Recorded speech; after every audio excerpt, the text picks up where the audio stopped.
नमस्कार। Indian railways, पता है, ये सिर्फ एक ट्रांसपोर्ट सिस्टम नहीं है, बल्कि ये भारत का सबसे बड़ा एम्प्लॉयर है जहां लाखों लोग काम करते हैं।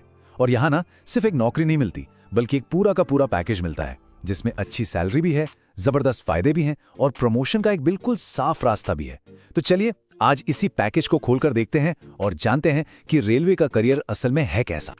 अक्सर एक सवाल मन में घूमता है, खासकर उनके जो रेलवे में नौकरी का सपना देखते हैं, कि क्या सच में शुरुआत सिर्फ 18,000 से होती है या फिर ये सैलरी 80,000 के पार भी जा सकती है।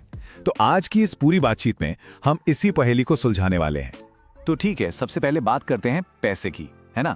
आखिर 7th पे कमीशन के बाद रेलवे की सैलरी का स्ट्रक्चर है कैसा, मतलब हाथ में आता कितना है।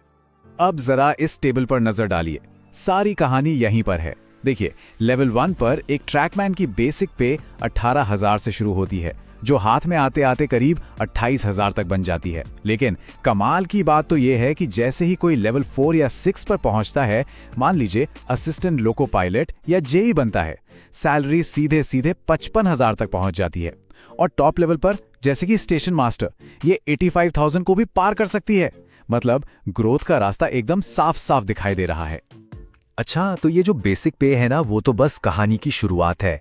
असली खेल तो शुरू होता है इन भत्तों से। इसमें जुड़ता है डीए यानी महंगाई भत्ता, जो बढ़ती महंगाई से बचाता है। फिर मिलता है एचआरए, मतलब आपके शहर के हिसाब से घर के किराए का पैसा। ट्रैवल अलाउंस यानी टीए भी है। और तो और अगर नाइट ड्यूटी की तो उसका पैसा अलग से। और जब ये सब जुड़ता है तब जाके बनती है असली टेक होम सैलरी। ठीक है, सैलरी की बात तो हमने कर ली, पर रुकिए, रेलवे में जो असली सौदा है ना, वो सैलरी से भी ऊपर है। ये वो बोनस हैं जो एक नौकरी को एक शानदार करियर में बदल देते हैं। देखते हैं क्या क्या है इस पिटारे में। सबसे पहले और शायद सबसे जबरदस्त फायदा, रेलवे पास। और सुनिए, ये सिर्फ आपके लिए नहीं बल्कि आपके पूरे परिवार के लिए है। जरा सोचकर देखिए, पूरे भारत में घूमना, वो भी मुफ्त में या ना के बराबर पैसों में। सच कहूं तो इस फायदे की कोई कीमत ही नहीं लगाई जा सकती। अच्छा, सेहत की फिक्र किससे नहीं होती, पर यहाँ वो चिंता भी खत्म हो जाती है। रेलवे के अपने डेडिकेटेड हॉस्पिटल्स हैं, जहाँ एम्प्लॉय और उनकी फैमिली का बहुत अच्छे से ख्याल रखा जाता है। मतलब एक बहुत बड़ा सुकून मिलता है इससे। और रिटायरमेंट के बाद उसका क्या? उसके लिए भी पूरा इंतजाम है। नेशनल पेंशन सिस्टम यानी एनपीएस, ये पक्का करता है कि आपकी आगे की जिंदगी भी बिल्कुल सिक्योर और स्टेबल रहे। और हाँ, जॉब सिक्योरिटी, इसको कैसे भूल सकते हैं। केंद्र सरकार का कर्मचारी होने का मतलब ही है कि नौकरी पक्की।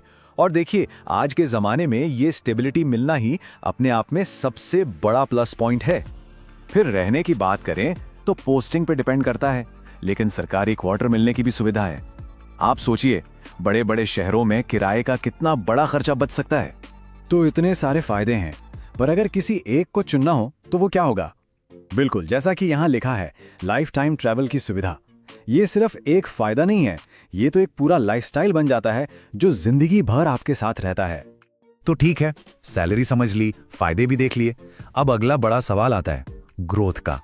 करियर में आगे कैसे बढ़ेंगे, क्योंकि ग्रोथ के बिना तो मजा नहीं है ना। और अच्छी बात यह है कि रेलवे में प्रमोशन का एक बिल्कुल साफ सुथरा सिस्टम बना हुआ।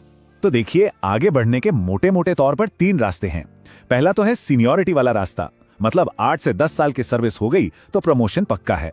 दूसरा है फास्ट ट्रैक, मतलब डिपार्टमेंटल एग्जाम दीजिए और बाकियों से जल्दी आगे निकलिए। और हाँ, तीसरा तो है ही आपका काम, आपका परफॉर्मेंस, वो तो हमेशा ही मैटर करता है। चलिए एक एग्जाम्पल से समझते हैं। मान लीजिए कोई असिस्टेंट लोको पायलट यानी एएलपी के तौर पर ज्वाइन करता है।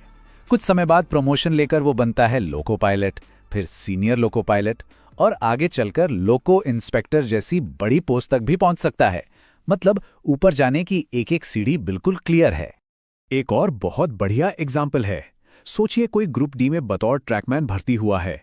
प्रमोशन से वो टेक्नीशियन बन सकता है, लेकिन अगर उसने थोड़ी मेहनत करके डिपार्टमेंटल एग्जाम निकाल लिया ना, तो वो सीधे जूनियर इंजीनियर मतलब जेई की पोस्ट पर पहुंच सकता है।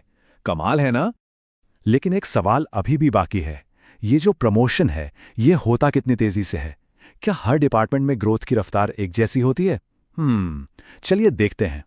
तो आमतौर पे ऐसा देखा गया है कि जो टेक्निकल पोस्ट्स हैं उनमें प्रमोशन की स्पीड थोड़ी फास्ट होती है, वहीं नॉन टेक्निकल पोस्ट्स में ये थोड़ा धीरे हो सकता है। पर सबसे ज़रूरी बात, असली चाबी तो डिपार्टमेंटल एग्जाम्स के हाथ में है। अगर वो क्लियर कर लिए तो फिर कोई भी अपनी ग्रोथ को तेज रफ्तार दे सकता है, चाहे वो किसी भी डिपार्टमेंट में क्यों ना हो। तो हमने सैलरी की बात की, जबरदस्त फायदों को देखा और प्रमोशन का पूरा सिस्टम भी समझा। अब आखिर में एक सवाल बचता है, एक शानदार करियर के लिए सबसे ज्यादा जरूरी चीज क्या है? क्या वो मोटी सैलरी है, जिंदगी भर मिलने वाले फायदे हैं, या फिर नौकरी की वो पक्की वाली सुरक्षा? इसका जवाब शायद हर किसी के लिए अलग अलग होगा।